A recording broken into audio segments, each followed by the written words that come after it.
Que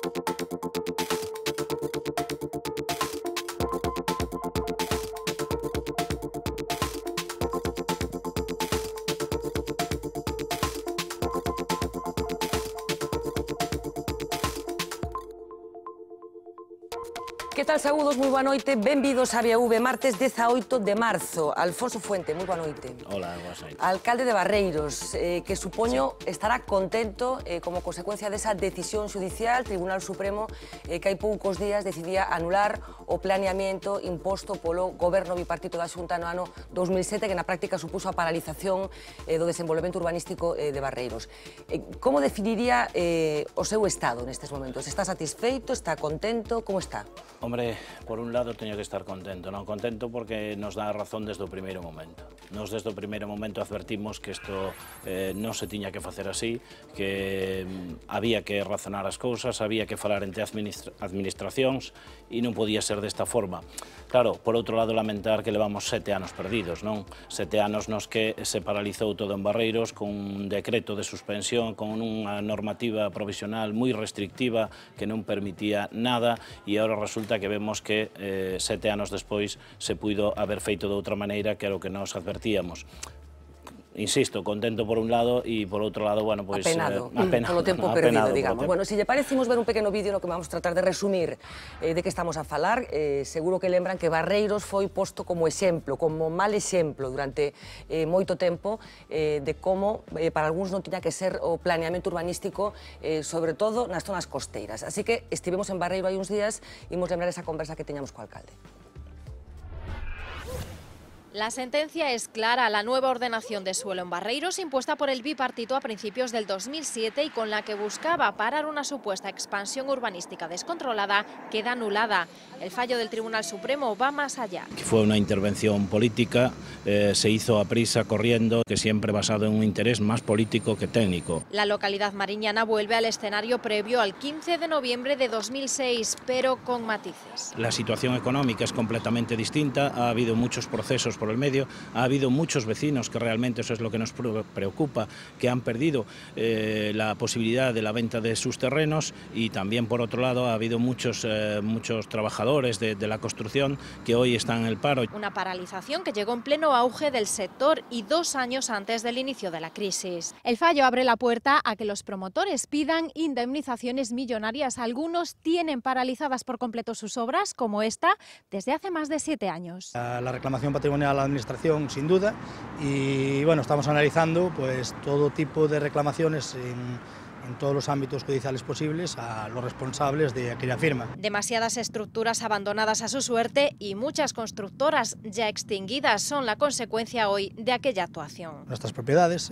sufrieron una devaluación aproximadamente entre un 80 y un 90% del valor. Sí es cierto que ahora se acentúa un poco, bueno, porque salieron bastantes promociones, sobre todo de entidades bancarias con precios muy buenos y la gente se está animando a comprar. Los promotores dependen ahora del crédito para retomar sus trabajos y ganarse la confianza de nuevo de los compradores. Bueno, alcalde, vostede fala de interese político do bipartito. Que interese político podía ter o goberno da Xunta, que entón estaba conformado, como sabemos, polo Partido Socialista e o Bloque Nacionalista Galego? Hombre, aquí partíamos dun escenario no que Barreiros, despois de levar traballando unhos anos en turismo, non? Había un interés, toda aquela xente que conocía Barreiros lle gustaba a Barreiros, é dicir, esas 8 bandeiras azules, esa nosa costa que temos en Barreiros, pois era apetecible, non?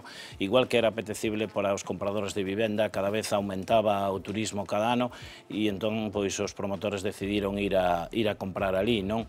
Ese era un pouco o que pasou, non? Pasou que se incrementou en base a unhas normas que tiñamos do ano 95, as máis recentes de toda a Mariña, non? As que xa contiñan protección da costa, pero resulta que xerouse ese boom de 3.000 solicitú para unhas 3.000 vivendas pois nun plazo moi corto de tempo, en 2 anos, non? O que outros concellos pois medran en 10 anos, en Barreiros se iba a medrar en 2 anos. Entón, que pasou?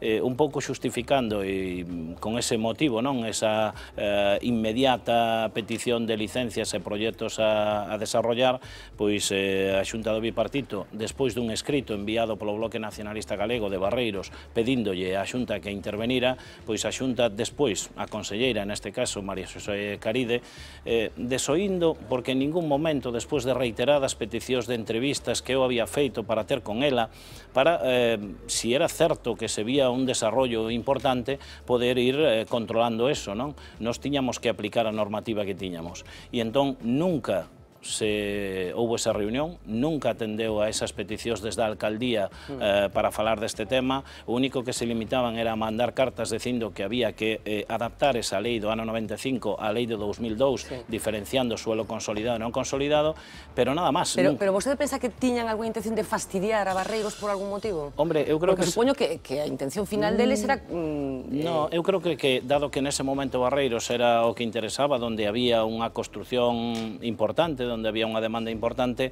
pois se justificaba porque creían, eu creo que nese momento querían dar unha imagen de que iban a facer un urbanismo ordenado en Galicia, e despois o que pasou foi que se fai esa paralización, ese decreto, e logo en 4 anos de goberno non se desarrolla ningunha lei do suelo, non se chega nin a aprobar o plan de ordenación do litoral, o único que se fixo foi paralizar, pero nunca se quixo chegar a acordos para non paralizar unha actividade que pode ser como outra calquera, non?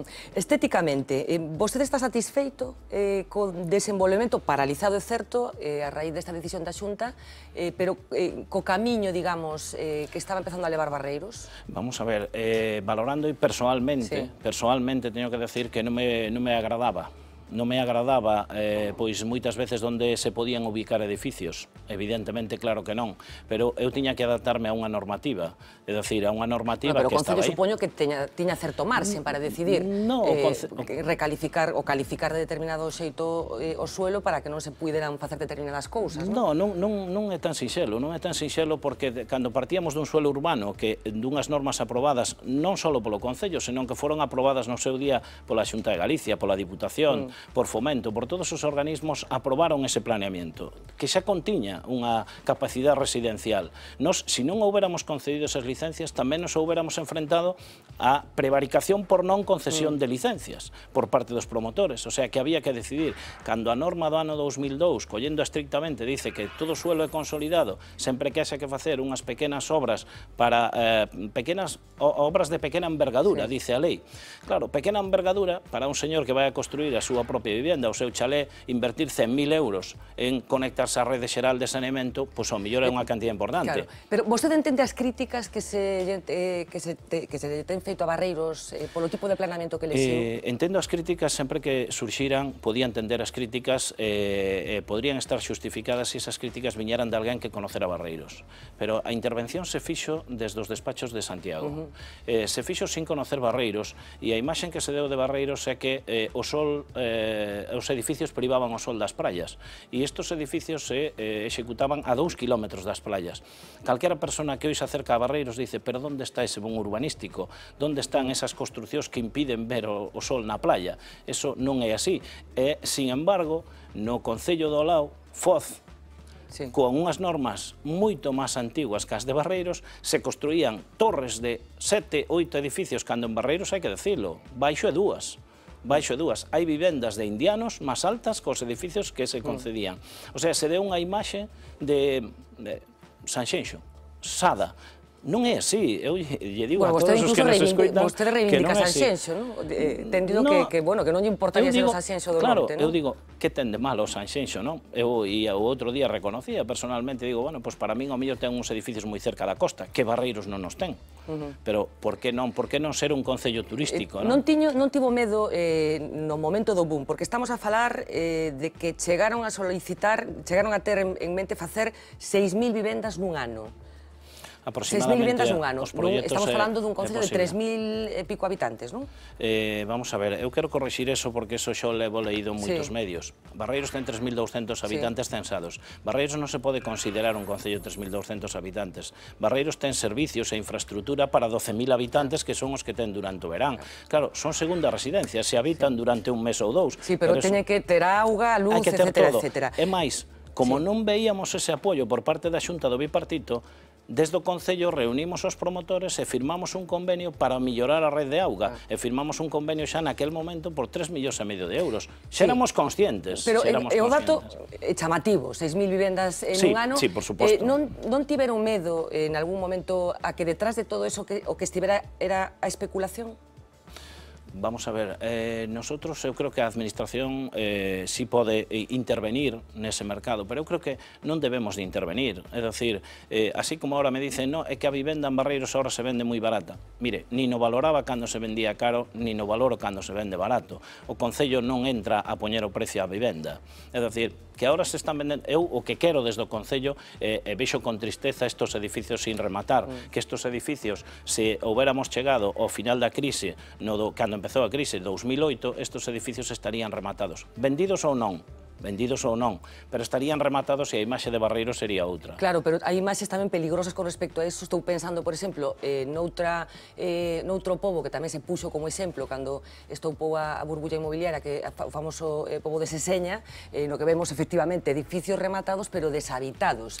Ata que punto non tería podido pasar eso en Barreiros? Non iba a pasar en Barreiros, estou convencidísimo. Por qué? Porque Barreiros fai pouco unha entidade financiera puxo á venta un edificio e en menos dun mes vendeu 71 vivendas. Eso non pasaba en Barreiros. En Barreiros sigue habendo interés por comprar. Co precio que esteña no mercado, eu non, insisto, non o valoro, pero sigue habendo interés por comprar en Barreiros. O que pasa é que se xerou unha inseguridade xurídica a hora de comprar que a xente deixou de comprar. Pero ainda a día de hoxe eu creo que todo o que esteña rematado se vai a comprar.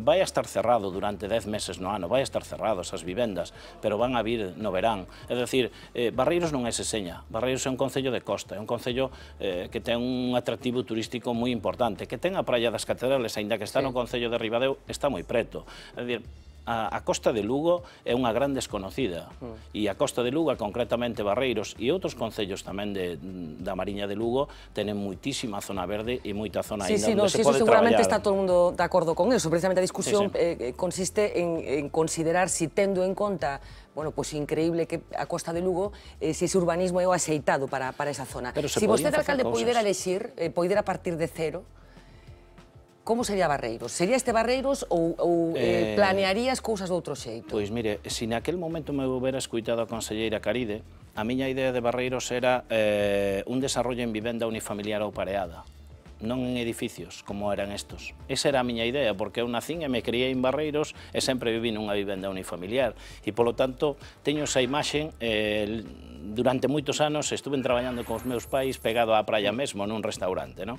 E conozco os turistas que venen a Barreiros. E non son turistas de apartamento, non. Son turistas de que queren ter unha casiña cunha pequena finca e tal. E ese era o urbanismo que había que facer en Barreiros. Pero tiñamos unhas normas aprobadas. Un plan xeral, desgraciadamente, non se fai nun ano. Somos conscientes que non se fai nun ano, salvo que teñamos o apoio da administración autonómica. E neste caso eu estaba disposto a chegar a unha negociación e paralizar, suspender licenzas en algunha parte de Barreiros, pero non tiñamos ese apoio por parte da Xunta. Nunca quixeron escuitar. Por eso eu creo que esos 7 anos foron perdidos, porque aí estaba, aparte de estar demandando o apoio para que nos axudaran coa redacción dun plan xeral, pois tampouco, é dicir, todo eran trabas. Por lo tanto, insisto, non se quería traballar no urbanismo en Galicia, o bipartito non quería traballar, se houbera querido traballar tiña moito donde. En Barreiros e en toda a Costa de Lugo había moito donde facelo, non? Dese momentiño, porque imos botar un pouco a vista atrás, Barreiros non leva sendo o que, lóxicamente, moitos anos, así que Mariana Cadegato vai nos botar unha man para que saibamos de onde partimos, como era Barreiros hai non tanto tempo, o millor neses anos dos que falaba o alcalde, que un home novo como estamos vendo. Mariana Cadegato, adiante. Pues si os parece vamos a empezar por los años 80, bastante antes del boom inmobiliario. Barreiros tenía este aspecto, el que veis en vuestras pantallas, este aspecto bucólico, algunos chalets y pequeñas viviendas donde los lucenses disfrutaban de sus vacaciones. Los coches aparcaban a pie de playa e incluso podíamos ver alguna que otra tienda de campaña. El paisaje urbano cerca de la orilla se resumía a una docena de casas. En el año 2001 el ayuntamiento concedió 24 4 licencias para la construcción de viviendas, pero en el 2006 empezó el boom. Solo ese año se autorizaron la construcción de 1.146 residencias en Barreiros. Todo pasaba a una velocidad tan rápida que a finales de ese año empezaron los problemas. La Xunta, gobernada por el bipartito, detecta lo que dicen ser un urbanismo incontrolado en Barreiros y se empiezan a anular permisos. Dicta en el 2007 una normativa provisional más restrictiva que era la que seguía vigente hasta ahora, aunque en aquel año no fue capaz de parar la tramitación de 2.237 solicitudes de viviendas más en Barreiros. Poco a poco las obras se fueron paralizando. Con el paso de los años, muchas constructoras entraron en suspensión de pagos y también se liquidaron. Otras renunciaron a las licencias y hoy, a día de hoy, el juzgado de Mondoñedo subasta cada poco propiedades de los promotores de Barreiros. Ahora mismo Barreiros cuenta con más de 3.500 segundas viviendas o viviendas vacías o por terminar, pero este mes el Supremo anuló las normas urbanísticas que impuso el bipartito a principios del 2007 para regular la construcción. Así que en muy poco tiempo este resumen del boom inmobiliario en Barreiros. Fernanda. Bueno, pois efectivamente un resumen moi resumido do que aconteceu nestes anos. A Xunta daquela falaba de urbanismo incontrolado. Había algo de descontrol. Eu xa sei que me vai dicir que estaban seguindo o planeamento que estaba en vigor, pero interiormente, no seu interior, pensa que había algo de descontrol no urbanismo daquela? Creo que non había descontrol, tiñamos poucos medios, Barreiros tivo que contratar un arquitecto municipal xa no ano 2003, precisamente un pouco vendo este incremento, non? Porque xa se vía pasar de 24 licenzas a pasar a 2.000 e a 1.000 ao mellor o ano anterior, non? Entonces, por eso tiñamos que facer frente a eso, e tivemos que facelo solos. Un concello pequeno, con un presupuesto moi pequeno, e tivemos que facelo solos. Claro, precisamente ese dato de pasar de 24 licencias a 2.000, algo quero decir. É dicir, o concello... Como conseguiron? Que fixeron? Ofertas? Cal é a explicación dese dato tan chamativo? Porque é un dato moi chamativo. É chamativo precisamente. Mire, o alcalde non chama a ningún promotor que veña a construir. Nunca. Ni ningún membro do goberno. É dicir, alguén vai vender o produto a un mercado donde sabe onde o vende. Entonces, pero por que en Barreiros e non en Ribadeo? Porque Barreiros ten un atractivo turístico moi importante, o que lle decía antes. O sea, porque non estaba máis repartido, quero decir, en toda a costa. Calquer persona, é que unha gran demanda de moita xente que me decía cando que compraron estos apartamentos, non? Xente que chegaba desde outros puntos de España, e me decía, es que... hombre, es que su casa está un poco lejos del mar. No, nosotros solo con ver el mar es suficiente, aínda que estiveran a 2 kilómetros. Por lo tanto, ese atractivo facía que se compraran. Mire, pero era barato, era barato digamos. Para ese comprador era barato, porque a mí me sorprendía que había xente que compraba apartamentos sin chegar a velos ni saber onde, compraban sobre el plano en Madrid. Pero lembra precios máis ou menos por onde andaban? Pois non lle podo decir, ao mellor 100.000 euros un apartamento, 180.000 euros algúns máis cerca da costa, dependendo de onde estuveran ubicados, non? Eses eran os precios que se movían por ali, non? Pero xa digo, precisamente eso facía de que era onde estaba a demanda estaba en Barreiros e a oferta se levaba a Barreiros. Igual que calquera outro produto. Calquera que fabrique estes vasos, se vai a vendelos ali, vai a vendelos ali. Oferta e demanda, está clarísimo que o capitalismo é así, é a oferta e a demanda. Nestes momentos hai moita vivenda vacía, quero dicir, teñen un problema nestes momentos con ese stock de vivendas por unha parte, e o mellor algo que peor, con eses esqueletos, con esas estructuras que vimos que son terribles. Sí, o maior problema son precisamente eso, os esqueletos. Esos esqueletos, eu creo que agora debemos legislar para que se rematen. Ou se derrúan ou se rematen. En canto aos que están acabadas, parte delas xa foron vendidas. Igual que decía antes dunha entidade que vendera o 71 en un mes, hai outra promotora que tamén se fixo con ela a un banco e vendeu, creo que 160 vivendas en 3 meses e medio aproximadamente. Eso quere decir que siga habendo esa demanda de, claro, a outros precios completamente distintos, pero os precios por noso mercado. Cantos esqueletos destes teñen nestes momentos aí? Porque chama a atención, a verdad, cando se visita a zona. Pois, hoxe deben quedar como 5 obras en esqueleto. Con maior ou menor execución, pero 5 obras. Hai unha que levaba moito tempo, e fai uns días a propia entidade financeira decidiu rematala. E claro, e a verdad, a min teño que decir que me alegra pasar por ali, non só porque se remate remate ese edificio, senón porque vexo 20 coches aparcados ali e xa son traballadores da construción e en algúns casos vexo que rapaces que levaban xa un tempo no paro están traballando nesa obra, non? Entonces, bueno, pues que se rematen esas obras e que dían algo de vida, porque logo tamén se van a vir a ocupar a xente que vai... Un pouco un termómetro, Barreiros, neste momento da construción, quero dicir, supoño que cando estopou a burbulla, que lo parouse totalmente, como prácticamente no resto de España, en estes momentos empeza a haber algo de actividade, xa está dicindo? Sí, está habendo actividade, pero non se parou, eu creo que Barreiros parouse, como a todos os sitios, non? Quizás pola falta de crédito, había que axustar os precios, pero máis se parou pola inseguridade xurídica, é dicir, naide compraba si sabía que logo o seu edificio iba a estar sometido a un proceso judicial, porque o atropello que se fixo foi non só suspender as normas, senón suspender as normas e iniciar a revisión judicial de todas as licencias concedidas, con lo cual houbo compradores que unha vez escrituraron a súa vivenda sin ter ningunha anotación no rexistro, fíxese o que a calquera de nós que compremos unha vivenda, invertamos os nosos aforros para ter esa segunda vivenda e de repente nos encontramos con que nos fan unha anotación no rexistro da propiedade dicíndonos que pesa un proceso judicial. Espera que se produzan moitas demandas, porque claro, ábrese un escenario, hai promotores que xa están anunciando que sí que vai a emprender accións legais contra a Xunta de Galicia, que nestes momentos goberna outro partido, pero que sigue sendo a institución ao final responsable da paralización dese urbanismo. Agarda que se produzan moitas demandas? Eu creo que non, espero que non. Espero que non, pero a Xunta de Galicia como administración teña gobernada por quen esteña gobernada, e digo, nunca se debe poñer unha administración como pasou no bipartito, neste caso a disposición dun partido. A administración é a administración gobernada por uns ou por outros en cada momento. É verdad que se hai unha demanda e non se lle pode privar do seu dereito a ninguén, nin aos promotores, nin a calquer particular que queira exercer ese dereito a reclamar, non? Creo que van a surxir algunhas, non moitas, e creo que en algúns casos retomalo ahora, eu creo que é máis porque o momento ahora non se podría retomar. Aqueles todos que tiveron a licencia concedida e que resulta que decidiron, porque os colleu no momento xa do parón, da incertidumbre xurídica, non executaron a súa obra, pouco tenen que demandar, porque o que lle escolleu foi a crisis.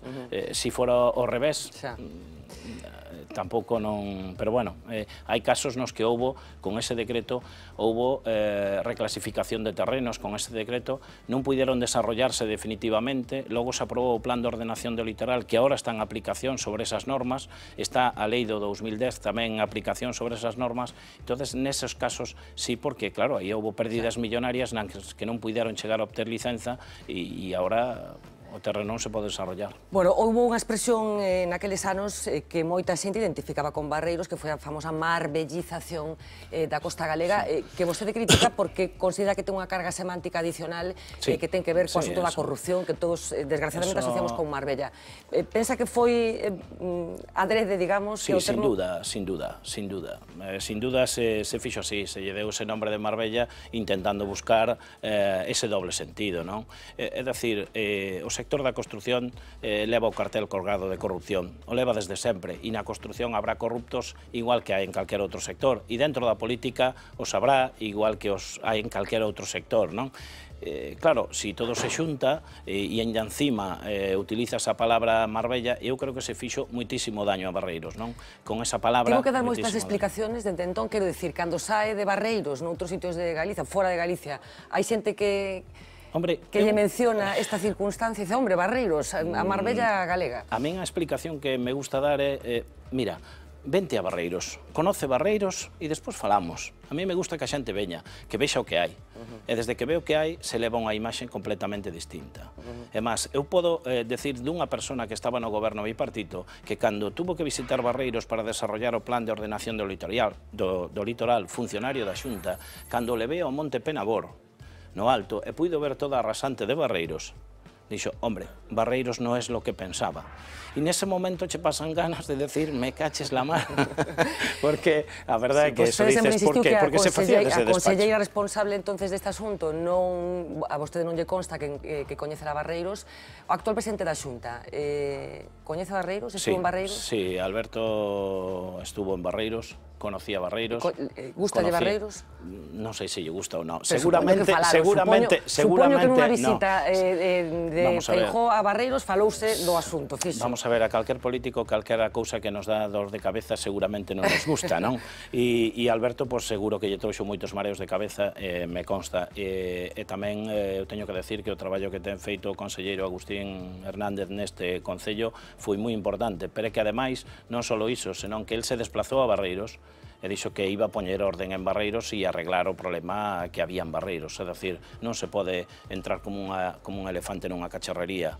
Hai que facer as cousas ordenadas, que era o que pretendemos. O feito de que fora un concello do Partido Popular cree que condicionou a decisión?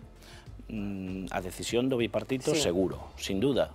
Sin duda, porque que se concederon tantas licenzas no Concello de Foz que naquel momento gobernaba un alcalde socialista, pero só se miraba para un lado da ría.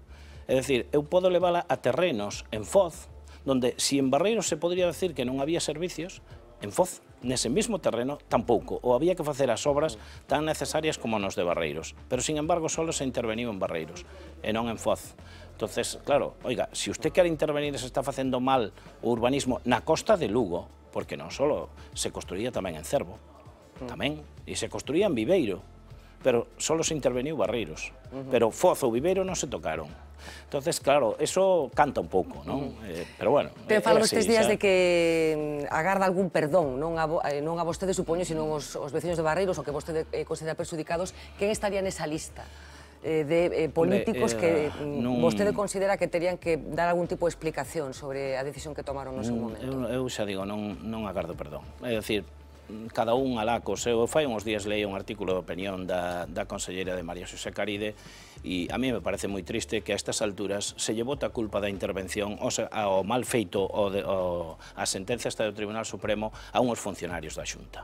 Mire, os funcionarios da Xunta son funcionarios. Os asesores que asesoraron esa intervención puideron equivocarse, pero a última firma puxo a conselleira.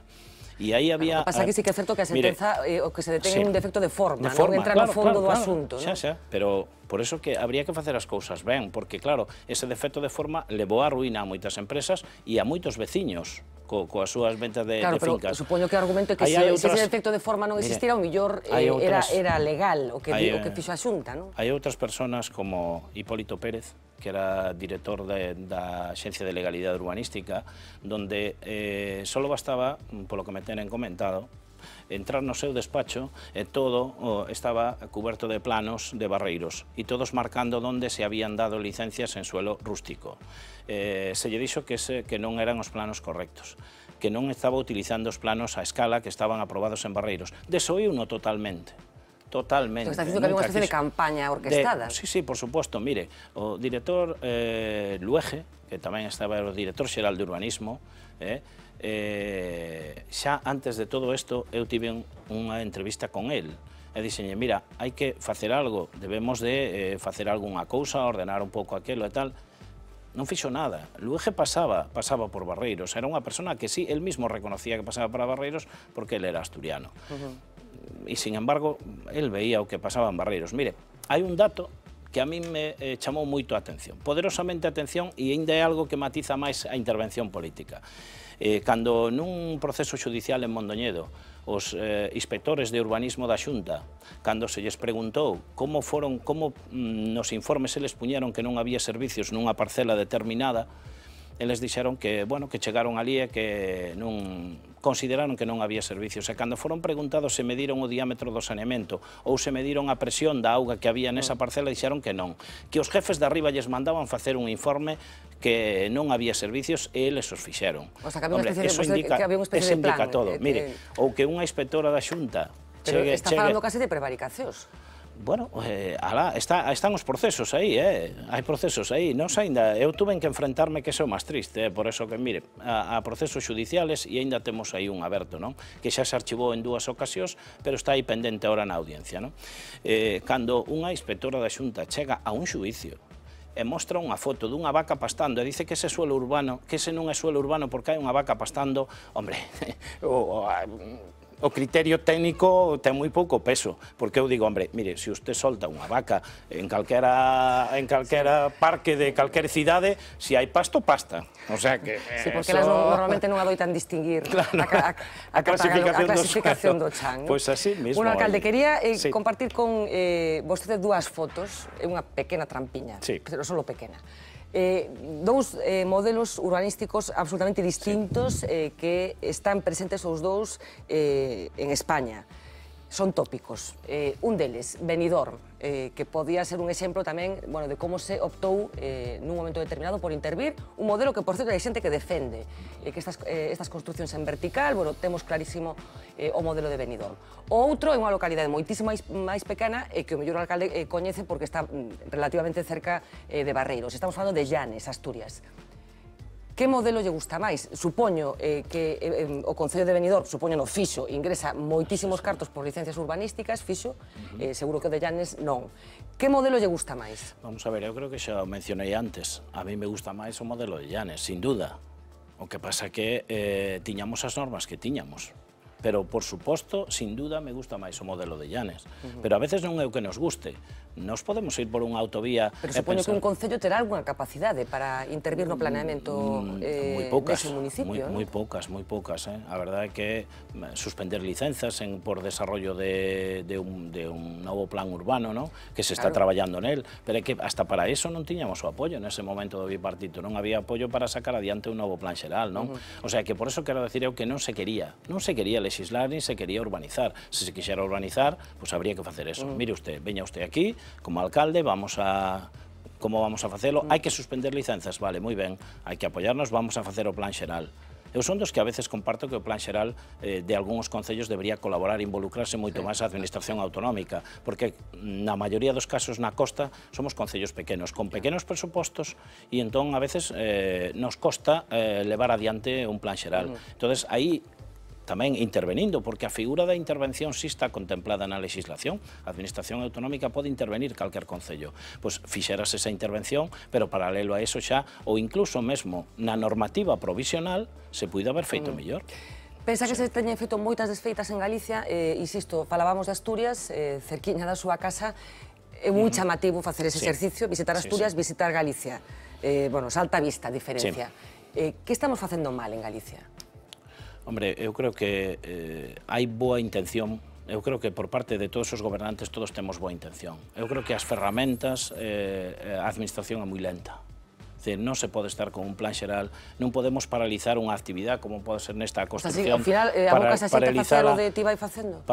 Non é o de ti vai facendo, pero claro, son normas que, si ben o que digo, que as normas de Barreiros eran das máis recientes, e resulta que agora xa non lle valían a ninguén, pois algo estará pasando, non? Entonces, terán que ser os planes xerais, os planes municipais, tenen que ser máis dinámicos, non? Claro, pero supoño que en Asturias terán problemas semellantes, porque estamos falando de territorios moi parecidos. O que pasa que é curioso, non fai moitos anos tivemos como un pequeno congreso no Parador de Turismo en Ribadeo, onde nos xuntamos alcaldes de Asturias e de Galicia.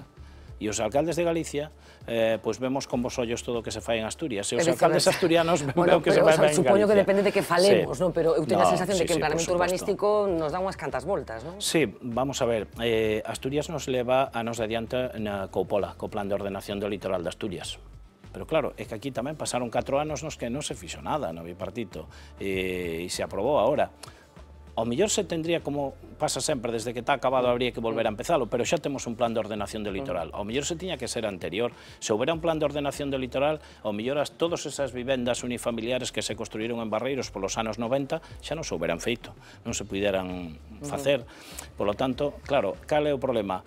Somos moi lentos na administración con cuestións urbanísticas, con planes urbanísticos.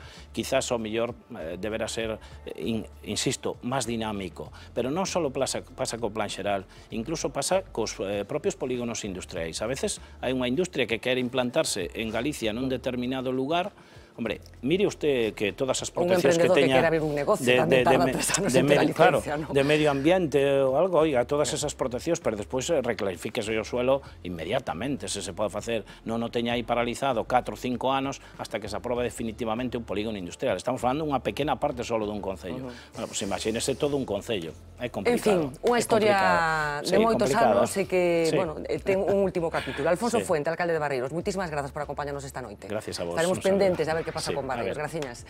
Imos facer unha pequeniña pausa publicitaria, falaremos de cousas que aconteceron hoxe martes, incluído ese salto masivo, prácticamente histórico, que hoxe aconteceu na valla de Melilla. Hai uns pouquiños días a nosa compañera María Cedrón estivo con eles, cos inmigrantes, así que temos unha testemunha de primeira man para saber que o que está pasando nesta fronteira de dous mundos, África e Europa. Hasta ahora.